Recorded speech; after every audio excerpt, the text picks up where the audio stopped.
One more game we're going to hit today on the show, 475, 476. That is Minnesota and Seattle.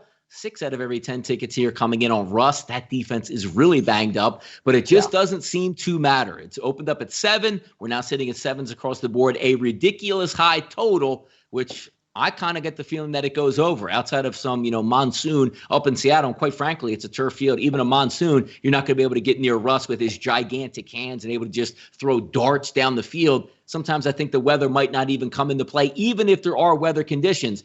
And I say this, I still think, once again, this is going to be a one-score game. Minnesota should be able to do whatever they want, Kyle, against that Seattle defense. But I'm going to play the same scenario we talked about like Tuesday. Forget about what the score is.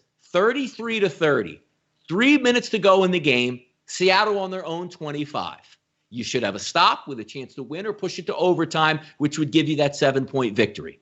But I've seen it time and time again. If there's 3 minutes or more, no matter the score, and that's a great rhyme right there, Seattle will punch it in and they will take the cover. So there's no way in hell I am taking the Vikings unless they're over 7.5.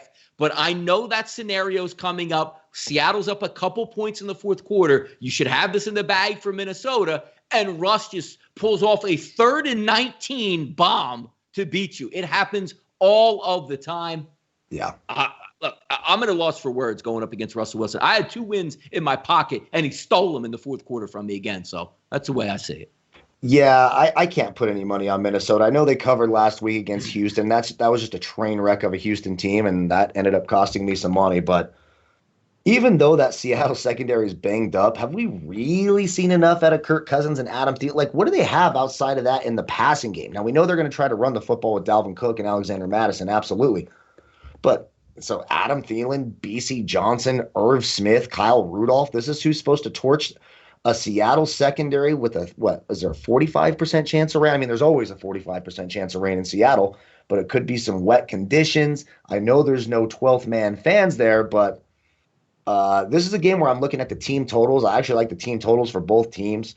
I'll keep an eye on that weather situation, though. If it's going to be some sort of downpour, they're not going to unleash Kirk Cousins. They don't trust him. They will just run the ball over and over and over and over again to Dalvin Cook. Chris Carson should be back. Both defenses are absolutely atrocious, but I think Seattle wins. I usually don't like taking Russell Wilson by more than a touchdown, but on this one, I think you have to do it.